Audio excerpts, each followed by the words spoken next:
Let me ask you something. Have you ever noticed that some people just keep winning? Promotion, side hustle, investment, second property. It's like the universe handed them a cheat code and forgot to send it to everyone else.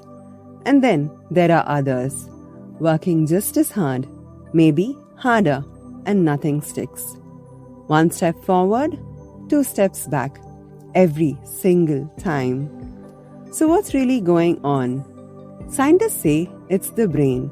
Spirituality says it's your energy. Napoleon Hill said it nearly a century ago. Your thoughts become things. But who's right? Welcome to Mind Meets Belief. I'm your host, Christina, and this is the show where logic and belief sit at the same table, have an honest conversation, and then hand it over to you to decide. Think of this show as a conversation between two different voices. One voice for logic and one voice for belief. Logic only trusts what can be proven. Belief trusts what can be felt. My job today isn't to pick a side. It is to sit in the middle, give both voices a fair chance, and let you decide what makes sense to you. Today, we are asking the question nobody wants to answer honestly. Why do the rich keep getting richer and the poor keep getting poorer? And does the answer live in science or something deeper?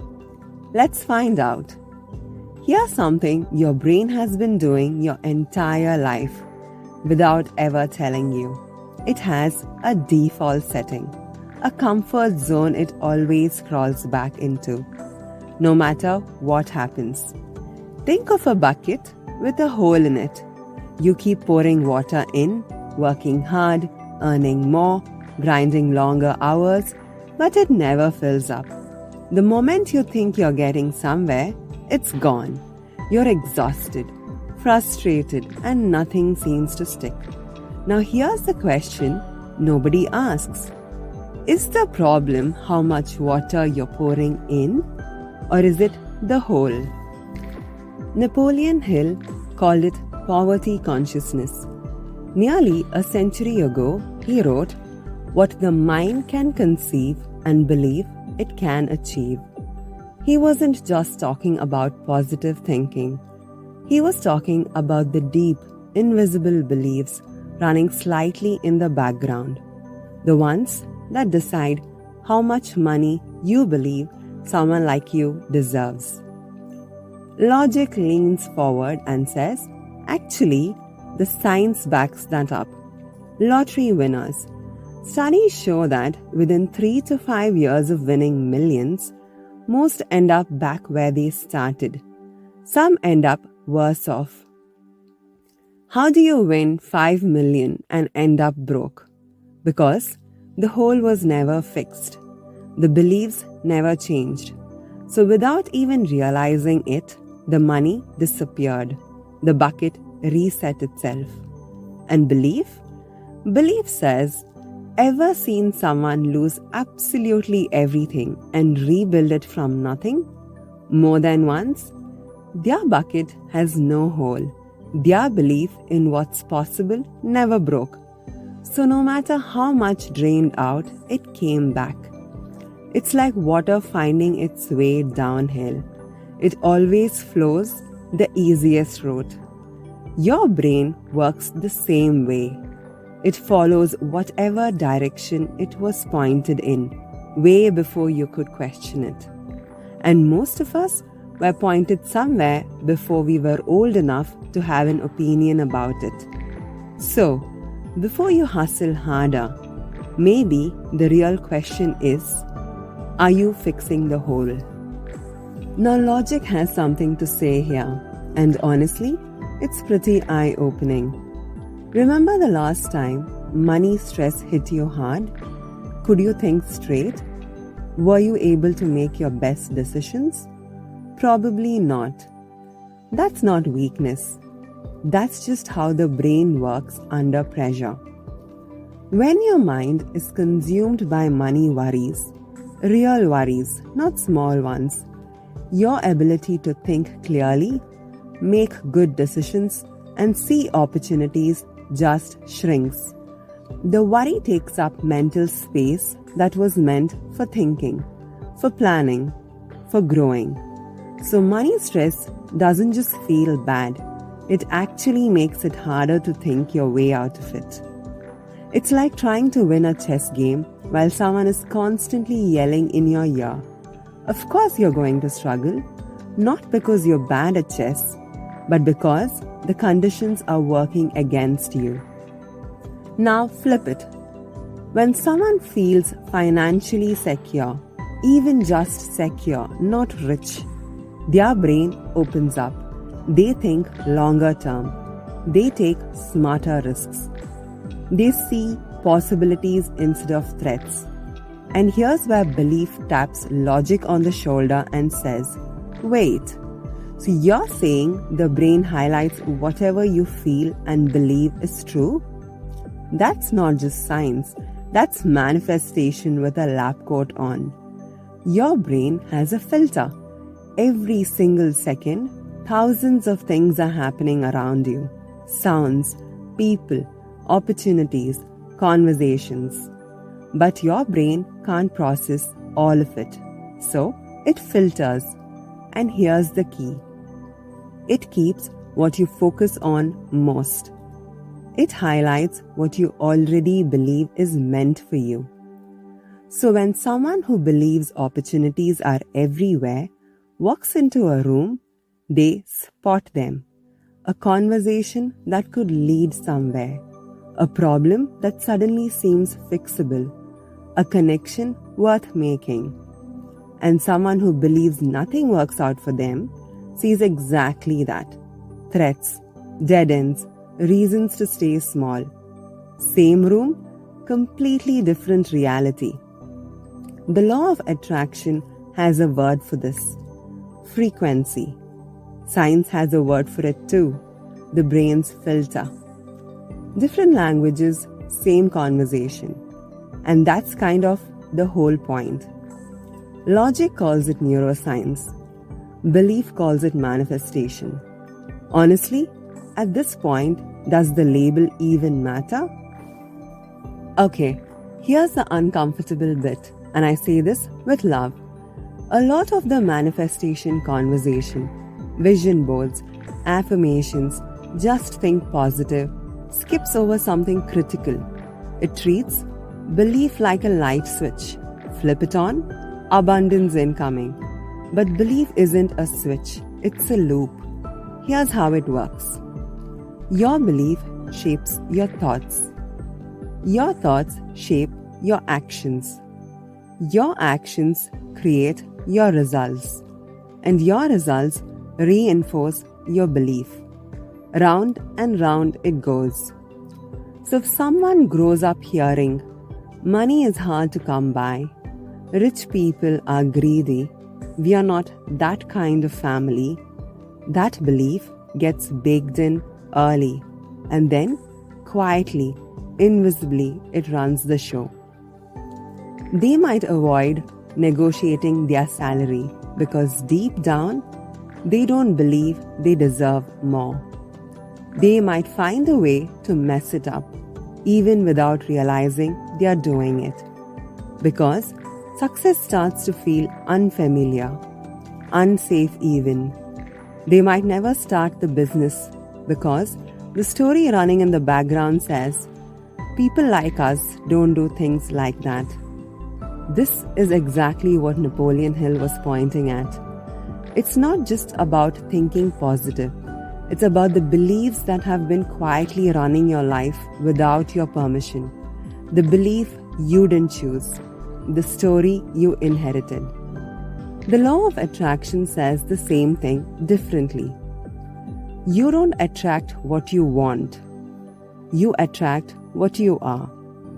And what you are was largely shaped before you were old enough to choose. It's like your brain sets its own boundary, and the moment you push past it, something always seems to go wrong. Things are going well, and suddenly you pick up a fight with someone close to you. You get a big opportunity, and suddenly you feel sick. You start making progress, and suddenly you find every reason to stop it. Sound familiar? That's not bad luck. That's your brain, and according to belief, your energy, pulling you back from what feels normal. Now, does that mean people are simply not believing hard enough? Absolutely not.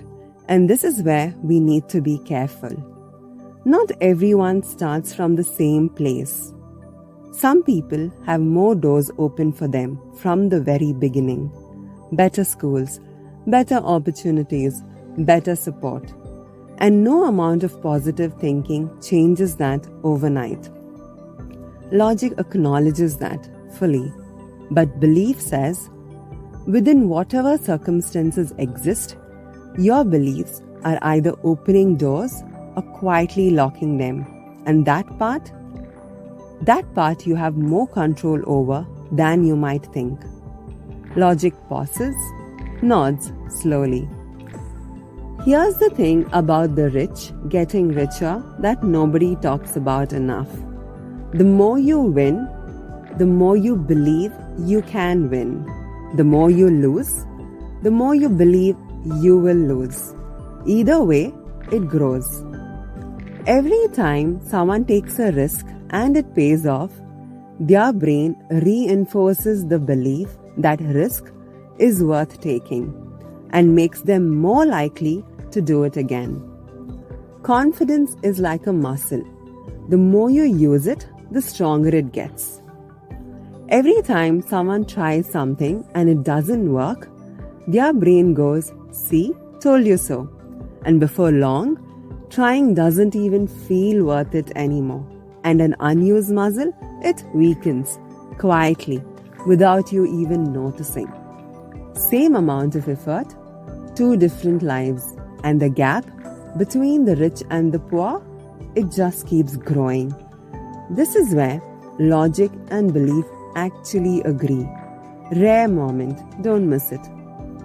Napoleon Hill called this the mastermind principle. Surround yourself with people who think bigger than you currently do, not for their money, for their mindset.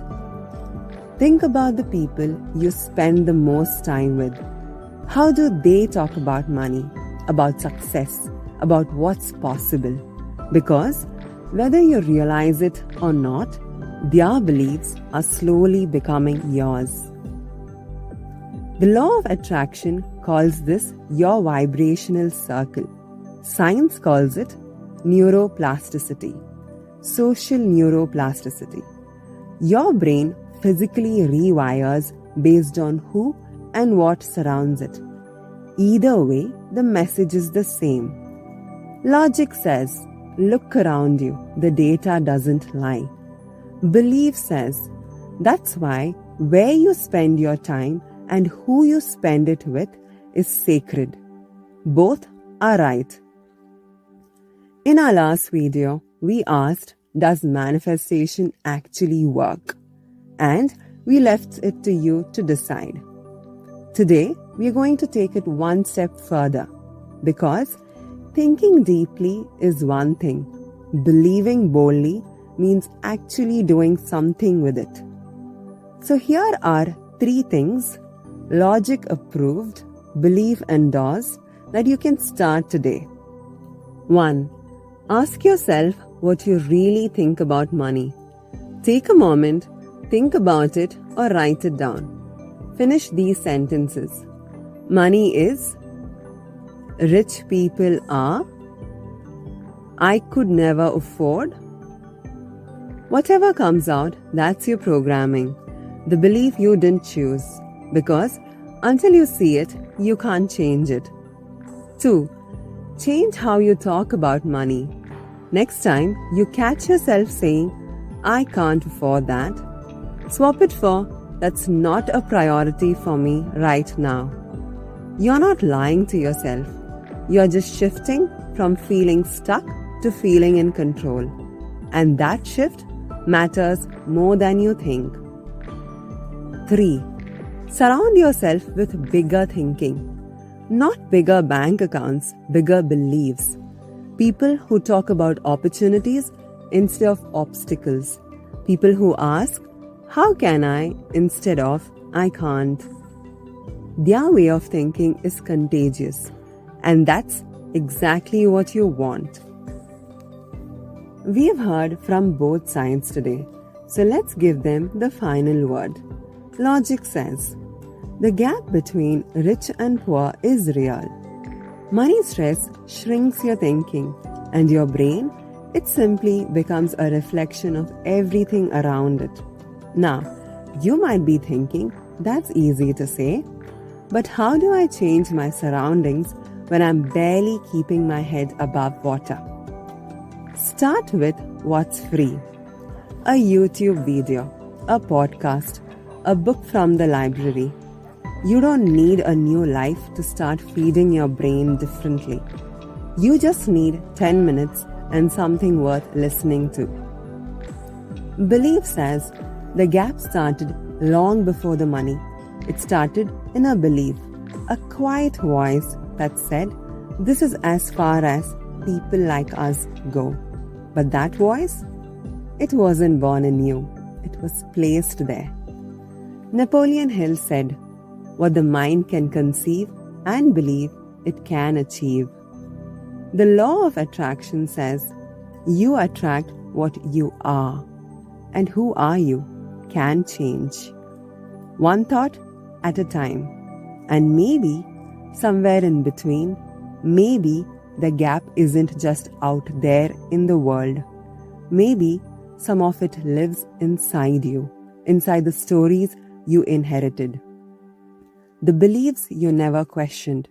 And maybe the most powerful thing you can do today isn't to work harder, it's to think differently. Logic brought evidence, belief brought wisdom. And somewhere between the two sits a version of you that's ready to do something about it. The real question isn't rich or poor, it's this. What do you believe is possible for you right now, today? You decide.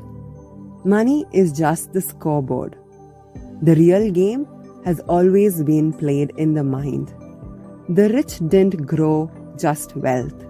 They grew a way of thinking. And the beautiful truth is, thinking can be changed. Beliefs can shift. Holes can be fixed. You were handed a bucket at the start of your life. You didn't choose the size. You didn't choose the holes.